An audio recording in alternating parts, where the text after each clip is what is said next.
Hello guys! Today is December 31st, so I wish you a very happy new year. I hope that 2026 will be way better and happier for everyone. So with that, I wanted to share some lessons that I learned in 2025 as someone who devoted their life to IT career and at the age of 39 hit the midlife crisis. And yeah, just flipped their life, my life, 180 degrees. There were a few events that happened throughout the year, obviously. Life does not change that dramatically just because. And due to those events, I think I learned quite a lot about myself, about the world. And I would really want to share a few things. I feel like our brains are learning when we are repeating stuff. And as far as this year, at least second half of this year, was all about rewiring my brains. Those lessons are part of this rewiring situation. And I hope that maybe some of them will be relevant for you or helpful for you. And you might skip some, unpleasant situation and just learn them through my experience. Let's start. I have to admit, some of them are very corporate stuff, some of them are actually very personal stuff, so it's a mix. First thing, I had to admit that multitasking is lack of boundaries and priorities. As someone who's been working in IT for years and years, at the very beginning of my career, multitasking was something everyone were obsessed with, and it was 14 years ago. Obviously, now Notion is a little bit different, and especially when you are moving towards more of executive levels, multitasking is not a thing anymore, but also it is still a big part of everyone's life. And it probably differs from company to company. But it's hard, especially when you're working with lots of people. I'm a product manager, so I had to work with like lots of different groups of people. Obviously, you're getting lots of things on your list to do, and you have to deal with that. That's just life, job. But the worst thing is that early in my career, I brought this idea of multitasking into my own life, into my personal life. And this is where the whole anxiety thing starts happening, when instead of, having 1-2 things throughout the days that is very important to achieve, I had lists of 20, 30 things that I need to do. And it's a mix of like daily chores, all the new habits that I want to have, and also, I guess, my impatience plays a big role in that. Because instead of picking up one hobby and after that, habit, and after that, when I settled with one habit to work on another one, I'll just add all the lists, all the stuff that I want to learn same time, and kind of feels like ruin my brains, frankly speaking. And it is indeed ruin our lives a lot. So multitasking, no matter if it is about career, if it is about personal life, it is just lack of boundaries and lack of prioritization. We have to learn ourselves how our brains work, how much energy do we have, and figure what is working for us. So sometimes it is a question of finding balance between dirty floors and, minds that is capable of being creative. And being creative is definitely way more important. No one died because of dirty floors, but, we should have fun, right? We should have fun. Next thing is my thought that the corporate job gives stability. With all the layoffs that we lived through, and I been laid off twice past few years, I still thought that having a corporate job gives you more stability. And frankly speaking, companies I've been working for are pretty good. They're very stable, but stuff happens. Like my last company decided to relocate to another state. They did not fire me. They did not technically lay off me. They just suggested me to move to a state that I did not want to live in. And yeah, that was an easy decision for me, but also the idea of stability is kind of weird, consider the circumstances. So I thought about it a little bit, and I figured that apparently it's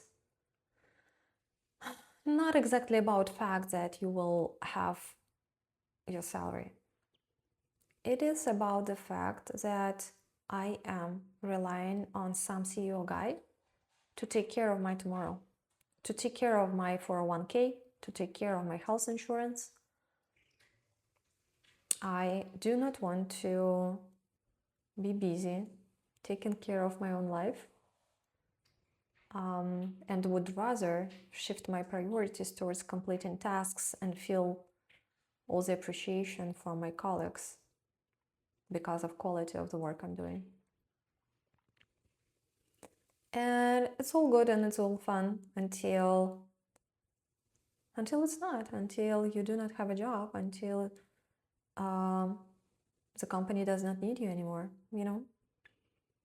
And at that point, I had to admit that the only person who is responsible for my own life and for my own tomorrow is me.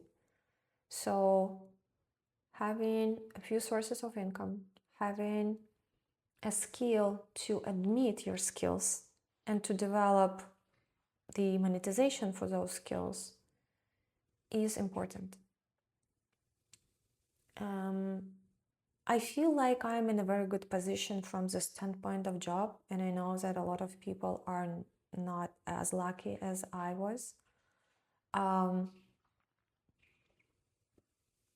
yeah, I do have a good education. I have 14 years of career path, and even I am not safe. How this, like, there is no way anyone can be actually secure with just corporate stuff. The worst thing I think that can happen is when people are devoting their life to one particular career, and after that, companies are losing, this role in overall, like especially with all the AI and updated technologies, and overseas, what is that, like teams. People who might devote 40 years to their career might lose their job, and I have zero clue how they will survive. And also, current economy creates those spirals where the more you earn, the more you need. A few years ago, when I haven't had dogs, I could probably rent like 1-bedroom apartment and be happy with that. Now I have mortgage and 2 dogs. One is horse-sized dog. So I need more. And the more I will be working and the more time I will be devoting to my corporate job, the more time I will need someone to cover for me in order to take care of my household. So it's never-ending cycle of money dependency, I guess. And I think it's time for me to become conscious about that fact and to learn how to take care of myself. Doesn't mean that I am completely changing my career or anything, but that means that I need to exercise specific skills in order to balance out security my own feeling of security with my skills, with my time, with my like. There is a lot of stuff on this plate, right? So yeah, do not rely on other people. Do not put all of your assets in one basket. Another thing that I was surprised to admit this year is that I have a syndrome of a good girl. It was surprising for me because I thought I'm a pretty egocentric person. I knew all my life that, like, for real, all my life, I knew that the main purpose of living is having a joy of life, enjoying it. And with that, I naturally, usually choose myself in a lot of circumstances. So I knew that if I'm not happy, I don't have energy to share with others. If I'm not happy, I cannot perform really well, so I will not do my job greatly, and so on and so forth. This year, I guess I figured like another layer of being a good girl. And it's more about personal communication and an ability to say no to people who you try to save from your own criticism. So when people are doing something bad, when they're challenging your boundaries, my boundaries, I was automatically giving them,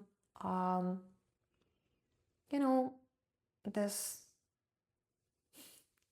ticket to basically do that, do challenge my boundaries, because they are struggling, they do have this and that and this in their lives right now, and it's tough on them, and also stuff that I was just ignoring and living through it, not taking care of myself sometimes, quite often.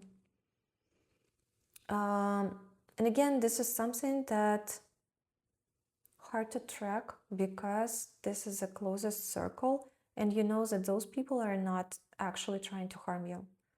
I think this is a natural process, frankly speaking, for the world to challenge your boundaries and see how people can act with you and cannot act with you. So yeah, admitting that this is still a pattern of being a good girl, not upsetting others, was really tough. But also, I figured, I think, a cheat in order to fight it. When I am feeling that someone is challenging my boundaries and I naturally trying to justify their actions, I'm also bringing my own inner child, my image of baby me, and imagining that all this situation happens to her. This is where my anger actually pops up. And I'm very protective of my inner child because I was abused as a child. So I guess fighting one trauma with another is a way for me to get rid of one of them. The next thing is, oh my God, it would be relevant to a lot of women, I guess, in especially those in IT or in like jobs where majority are men. And no men hate here, so nothing scary. I feel like in overall, all of the lessons are my own responsibility, and I'm the only person who can. I'm sorry, I hope that was not a horrible sound. All of those lessons are basically something that I choose to do, not to do, improve, not improve, and the outer world will naturally actually challenge me in everything, and it's on me to respond to those challenges in certain ways. Anyway, next thing is I thought I never struggled with the idea of men's world, though I heard this idea a lot from my colleagues, from friends of mine who felt that the world is not fair to a woman. And it was kind of a, thinking that I'm just, different. I'm different. I've been raised by parents that did not introduce me to the idea that boys and girls have different capabilities or abilities. So from early childhood, I was doing all sports with boys, playing with boys. When I grew up a little bit and went to school, I was playing computer games with boys. I went to university and got my bachelor in engineering with men mostly. Like 98% probably men on the course. I devoted my life to the career in video games. Obviously, most of colleagues are men. And I always felt very comfortable in this circle. I don't know, I don't feel like there were a lot of attempts to do something unfair to me. So I guess this is why I was pretty comfortable. And frankly speaking, a lot of people were very helpful. If I was struggling with something, they would suggest to help. And I frankly hated it deep inside, like, hey, I can do everything myself. But the part that I was missing, and I felt it earlier this year, is that my feminine part is just never been there. Like, I look like woman. I might have some dresses in my wardrobe, but my immediate reactions are very masculine. My actions are very masculine. Like, I never needed help. If something is broken in my house, I will try to fix it, and most likely I will fix it. If there is a tough topic with executive where we're discussing some new features, I will be the one interrupting people. I will be the one pushing. Like, that was pretty natural for me. And later, actually a few weeks ago, I heard first time about the book, The Heroine's Journey. And I saw a few videos about this book. And it hit me that apparently it was my choice from a very childhood to develop masculine skills, masculine traits, and to ignore feminine traits, because this is how it is easier to survive in the world where my environment was mostly men. Again, this has nothing to do with, I guess, environment. This was mostly something to do with the way my mom was looking at this world and showing me what women is. And there was no difference with my dad. So I figured that this part of me just never existed. Like, it's somewhere there, like, I guess in a DNA, but no further. So I hope that 2026 I will dive deeper into this topic and see if there are any actually parts that I am missing. And I feel like there is a lot of power in feminine energy in being a woman. And I definitely want to research this power too and balance those two. like masculine and feminine parts of me. That would be an interesting journey for myself. Next thing is what I call tags. If you do remember, as a children, our adults were describing us in certain ways, and we believed that. So as I already mentioned, my parents did not introduce me to the idea that men and women have any like difference in abilities. So I never knew that I am weaker than a man or anything. And I was always running with boys, swimming with boys, and I felt equal. So I'm physically very strong. At least I was.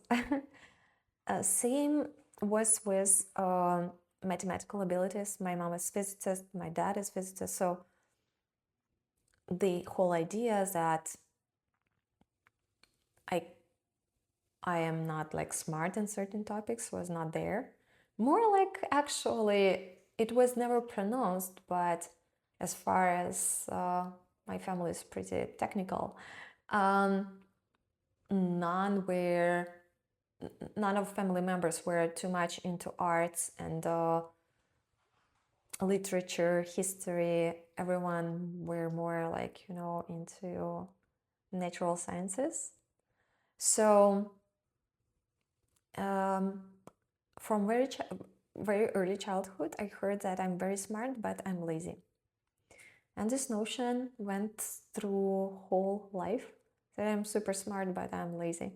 And it helped me actually a lot, because admitting that I'm smart meant for me that I can figure everything out. And it's scary to admit, so far, everything that I wanted to learn, I did.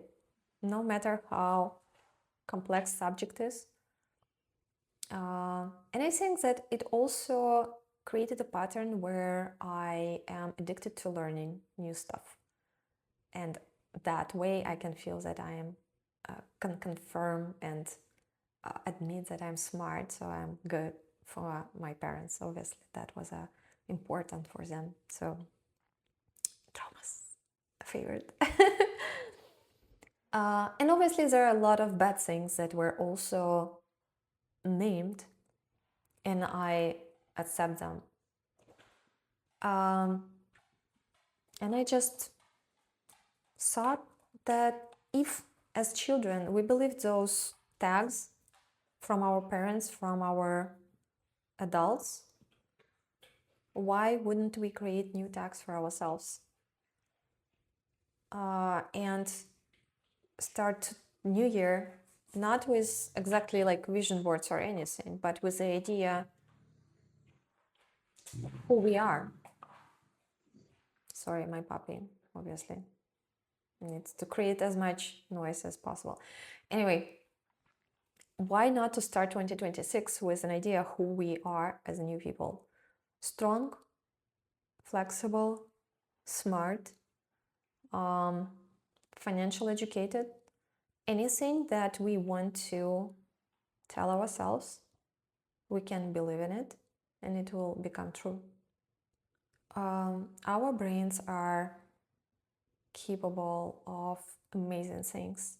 And funny enough, our psychology and our brains work in the way that we believe in ideas and we follow those ideas, and those ideas becomes true because we believed in them. So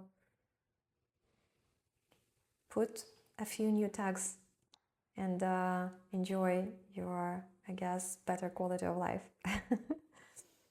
And don't forget to remove an old one, for sure. Actually, I think that it maybe makes sense to start with listing old harmful tags and just changing them to a new one. Rewiring our brains is not a very hard thing. So, next thing that is related to my dogs and to a lot of videos that Joe Dispenza is sharing on his channel. Unfortunately, we are, as humans, postponing our lives usually until it's late. until there is no other choice but to live it. So a lot of videos from people who heal their like cancers and all the like terrible stuff are from those who had no other choice. And watching those videos helps to understand that actually everything is possible. Everything is possible. Like, people are healing fourth stage of cancer. People are healing multiple sclerosis, like Crohn's diseases. Oh my God, that stuff that is not supposed to be healed, but they managed to do that. We are amazing. But it is so sad to admit that sometimes life has to break us to change. I guess it's horrible. And with that, I guess my main learning from the whole situation with my dogs was that there is no such thing as, there might be no such thing as tomorrow. There might be no plans for March next year. We do not know how much time we have. We do not know how much time our siblings have, our pets have, our parents. There is today, and today is the only day, and current moment is the only moment that is guaranteed so far. So if we want to change something that will improve quality of our life, that will make us happier, do it now. Do not wait. Do not postpone it. It's good to have plans. It's good to know what's your goal in 5-10 years. Awesome. We should also have it. But having a joy in a moment, being present with your family is thing that is most important. Situation with my dog, when the doctor said that we might have 2 weeks to a few months, and this 2 weeks idea was like, wow. And scariest thing that I thought about those 2 weeks is not that I will lose her, or oh my God, how poor am I, that I don't know, I will have to deal with it. All that stuff didn't matter. At that point, I passed 2 retreats, and I was like knowing where it's all going and stuff. So that was not the moment that I was worrying about, frankly. I feel like I'm very in peace with the idea of death. But what I cannot be in peace with is the idea that she might never again run on the grass. She might never again see the sun. She might never again play with her favorite toys.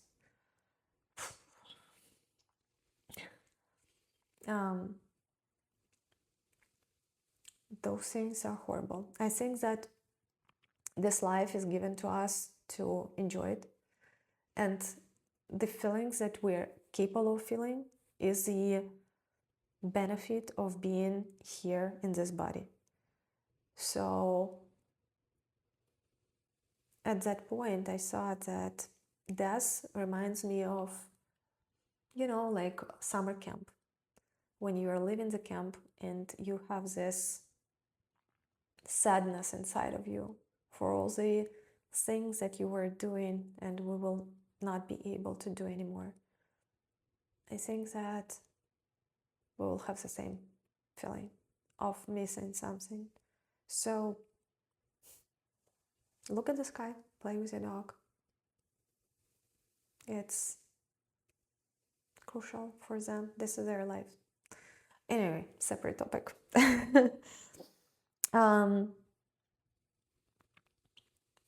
The other one actually connected to that is I feel like I figured the secret of, oops, I'm sorry, I hope that was not loud. I figured the secret of longevity and It's pretty easy, frankly speaking. Brian Johnson will be unhappy with that, I guess. Haven't seen him for a good while. But look at all those videos on Dispenza's channel. Thinking about all the older people I had a chance to talk to. And like, including my grandparents, right, who passed the war. What I notice is that people might be living a very proper life and get cancer, get Crohn's disease, like all the stuff that is not supposed to happen to them, right? But it does. So obviously, having a good food, having enough sleep, all those factors are super important, but they contribute to a very small percentage of the fact how good and how long we will live. And I think the main secret is very simple. It's a joy. It's a joy of living. It feels like we are just giving signals to our immune system if we want to live or not. And the main confirmation, obviously, it could be a lot of cognitive biases in this idea involved, but if you had a chance to talk to a person who is like pretty old, like in their hundreds, 100 something or around 100, you might notice that some of them do have a very clear, bright eyes, and they are very lively. And this is where I got this confirmation that people who are joyful, they live long. And if you will see, if you will watch all of those Dispenza's videos, testimonials videos, you will notice that those people are full of joy. They are full of joy. It's obvious you will be full of joy if you healed stage 4 cancer, but also, yeah, looking at those older people. At some point, I was really into motorcycles, and I met a few older guys who were traveling on motorcycles all over the world, and you can see in their eyes they are alive. They are alive. They are happy. They in the moment. So I think it's very, very crucial to have bright eyes and joy of life.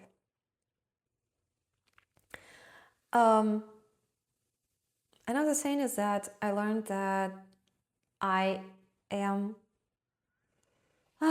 addicted to courses. I am addicted to getting new knowledge. And it's kind of, my safe space. Like, I'm learning, so I'm smart, so my brains are keep developing in neuroplasticity stuff and blah, blah, blah. At some point, I figured that, first of all, majority of the knowledge I am getting, as far as I'm not repeating those, I'm losing this knowledge. So all the financial education I passed, all the nutritionist stuff, all the psychologist stuff that I learned, if I'm not using it, I am losing it. So something that I adopted at that point was really cool. It's helpful. In pretty much every area, I picked up something. But the thing is that if I'm learning some stuff just because I have one question, most likely it's just my psychic tries to get confirmation that I'm still capable of learning and smart and I'm a good person, all this bullshit. And at the end of the day, I figured that each time I am trying to buy a new course and learn a new skill, I have to ask myself if the purpose of it is to be a proper ant in the army or to be a happy human being. I think I am often substituting this feeling of achievement with a feeling of happiness. And nothing good comes out of it. So happiness it is for me. 2026, I hope, will be more about being in a moment. And the last thing is also related to happiness, is that, and this is pretty much not my lesson, I think. In meditations community, I quite often hear that people want to be less egocentric and be more in love with others and all this stuff. But it makes me sad. It makes me sad, as I feel that we're supposed to be very egocentric. We're supposed to be all about ourselves. We cannot give to this world anything if we are not knowing who we are and if we do not have energy. And it all supposed to start with us. So all those ideas that we have to be loving creatures and to take care of others first, I frankly kind of feel triggered by this topic. As I can see people who are struggling to be happy and trying to make others happy in that process, which is ridiculous, kind of. But this is how we were growing and how we were taught to be. But I think it's time to break this pattern. And I hope that 2026 will bring those changes without challenges. Let's learn. Let's learn from each other. Let's not learn through tough times. This is pretty much what I wanted to share about my 2025 lessons. I think it will take quite some time to adopt some of those. But we're changing step by step, and it's more important to celebrate, I guess, what we learned, and just move forward to a happier life, happier beings. With that, Happy New Year, and I will see you in the next one.